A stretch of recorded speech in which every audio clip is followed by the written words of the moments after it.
You're starting a new series on Yeah. evangelism. Yeah. Can you tell us a little bit of the vision, the idea behind the class, or like what you're hoping to see the church come alongside and do and participate through this class? Well, it is equipping saints to do the work of the ministry is kind of the idea, and part of the work of the ministry is making disciples. Yeah. And so making disciples is going to require people responding to hearing and understanding. I think that that's kind of a key point, is understanding the good news of Jesus Christ.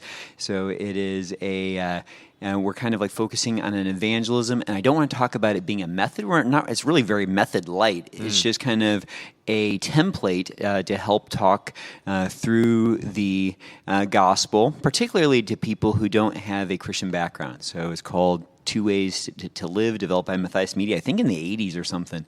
And so it is a neat presentation of the gospel. It doesn't really require someone to have already gone to church in the past or know a lot of religious words. And so that's kind of what we're hoping for, is to help people kind of like grow in confidence, so that at any time as they're sitting and they're starting to talk about whatever is broadly an ultimate issue, an ultimate truth kind of thing, whether why the world is like it is, or what happens to people when they die, or all those kinds of things that you can, justice, and trying to help people be confident. They're like, oh, can I have a few minutes to share with you the story of the Bible? Totally. So I feel like with these trainings, broadly speaking, I feel like some people are like, I have to memorize everything word for word, dot for dot. And then there's the other spectrum. It's like, oh, well, I don't need to memorize anything or everything. I just get the gist of it and go with it from there. Have you seen from your experience how it could be helpful one way or the other? Or like, what's the mentality I, as a member or somebody who's interested in wanting to participate, what's the mentality I should be having going into this? Yeah. And there was a church email that went out last week, and a lot of people read. There will be it did seem so. It did seem so. Yeah. So I think we should send out more church emails. Yes. It was fun.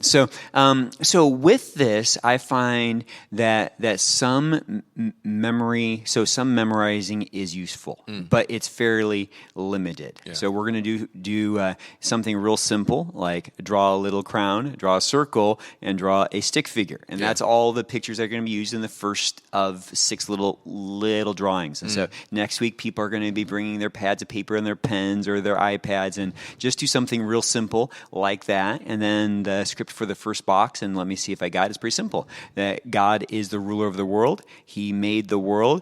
He made us to rule his good world, giving honor and thanks to him. And then you've got a little transition statement there of although God made the world good and it's wonderful, clearly the world is kind of a messed up place. Now that's my ad lib transition statement, but it doesn't work the way that God originally designed it. So what went wrong?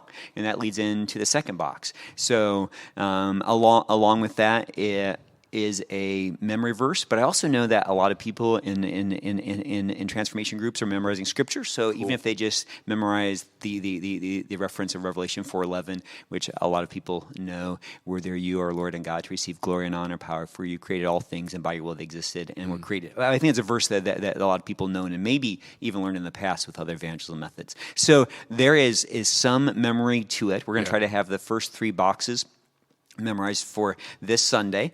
As people sit in little groups and try to practice. There is going to be lots of public shaming if people don't do it perfectly. And no, we are going to be very gracious with one another. I've tried to memorize what a transition statement is, and I just botched it. And so that's fine, because I got the major idea. But it really is just kind of like wanting to give people tracks to kind of guide a conversation through. Absolutely. And so really, if you were sharing the gospel with someone, you would never just say those 3 statements that God is the ruler of the world. He made the world. He made us to rule the world under him, giving honor and thanks to him. You wouldn't just say those three statements.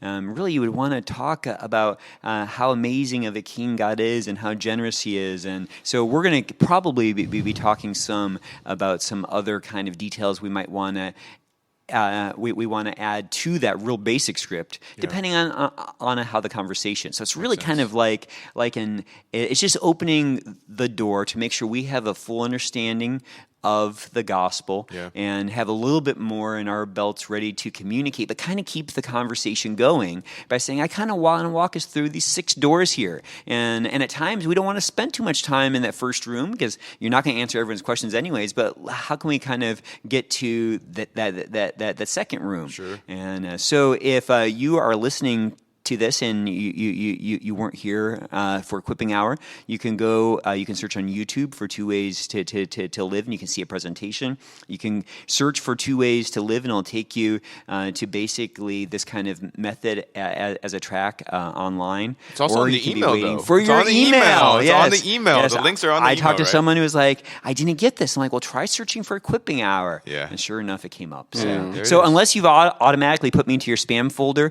you probably got it. Yeah, one thing I love about this model is that it's good for us as believers as well. And even when you talk to people that are churched, I think you'd be surprised how few of them really can communicate the story of the Bible. So to be able to do that well, we've used this to teach our own children the story of the Bible quickly. And it's neat that when they can do the pictures, they enjoy doing the pictures. I'm so glad hearing that. Also, it's kind of fun knowing the pictures, and you can always have a napkin or something at a restaurant and give somebody something else to look at besides you. Right. And it's just a nice little thing to do. And then the other thing I love about this model is that you're always looking for an in when you have a evangelistic or when you have a conversation with an unbeliever. You're thinking, I wonder how I can get to know their heart, who they are, and then what will lead us to go to Christ. And most people are willing to complain. So as you're talking with most people in the world, they're going to be sharing something about why this world is broken. That's really good. And so then it's good to, that's the second box. So so that's like we're in. Once they start complaining, we're kind of in. And then we can ask them how do you explain what the problem is, where that problem came from, and what is the solution? And so then they're going to tell you their story of the world. And then that gives you an opportunity to say, well, there's another perspective. And let me share the story of the world according to the Bible. Because you're right. What you're groaning about here, maybe a lot of times you can find something in it that might be right. Right. No, that is a groan. That is a groan. And we as Christians groan about that too.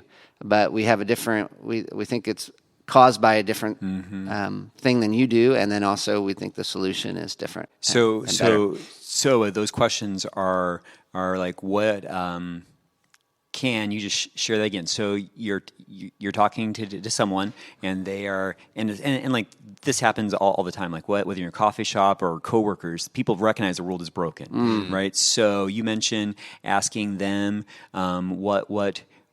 what they see is wrong with the world, how it got that way, and what the solution is. Was that what you said? Okay, exactly. That's really neat. First, you obviously empathize with them if you can. I mean, you're not going to lie, but you try to empathize with them if it's possible. Recognize that you groan over something similar, perhaps.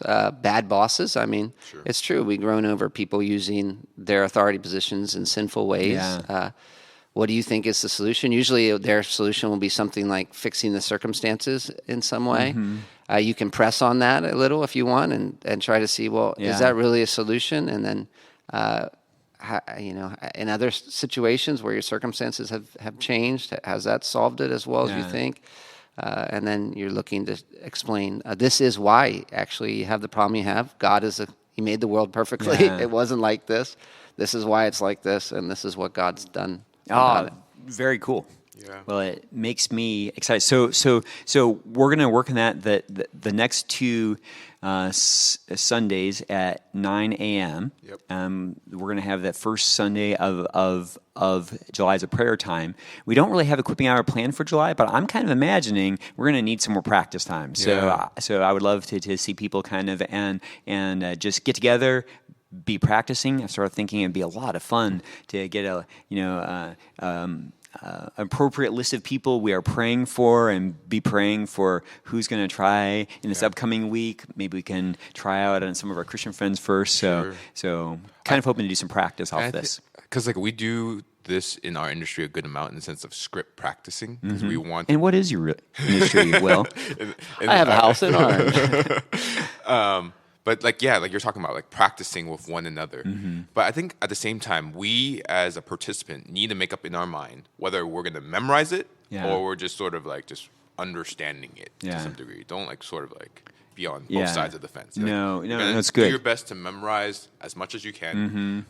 Or it's just like maybe this is just the first round of it. I'm just trying to gather it in. And it's okay. I'll do my best to memorize the verses, the references to the verses, and then go from there.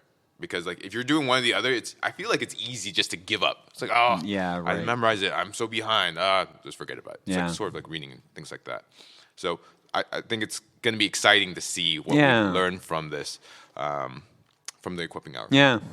I'm a wing it kind of guy, so to interesting. the wing it kind of people, I would maybe just encourage them to try to memorize it. To the guys that are all like super intense about if I say one word wrong, I would say to them, hey, work on memorizing it, but recognize that you're not justified by your memorization of this script. Right. So, but to those of us who are more like, hey, I get the basic gist, it's good, to they put a lot of thought into it, so it's probably good to push yourself to. Don't be so proud to think that I just got this. Yeah, it's a good skill to work at memorizing. Of things that we can do that can benefit a lifetime, I really think that this is one of those. It's just a man-made template, but it's also a template reflective of what Scripture clearly teaches, even reflective of some of the flow of how Scripture goes. Yeah.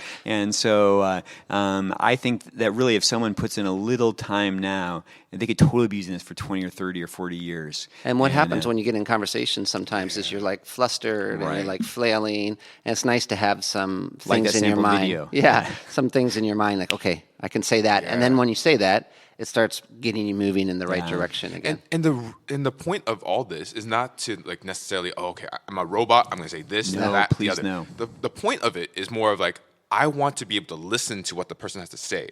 But Right. if I'm thinking about like, what am I going to have to say there? How do I get to Revelation? How do I bring in Romans? Yeah. It's like you're missing the point in the sense of like the person in front of you. And That's having right. that It enables conversation. you actually to respond to them. Right. Yeah. Right. So That's good. I'm Yeah. excited. Yeah. Thanks, Will. Yeah, it's good.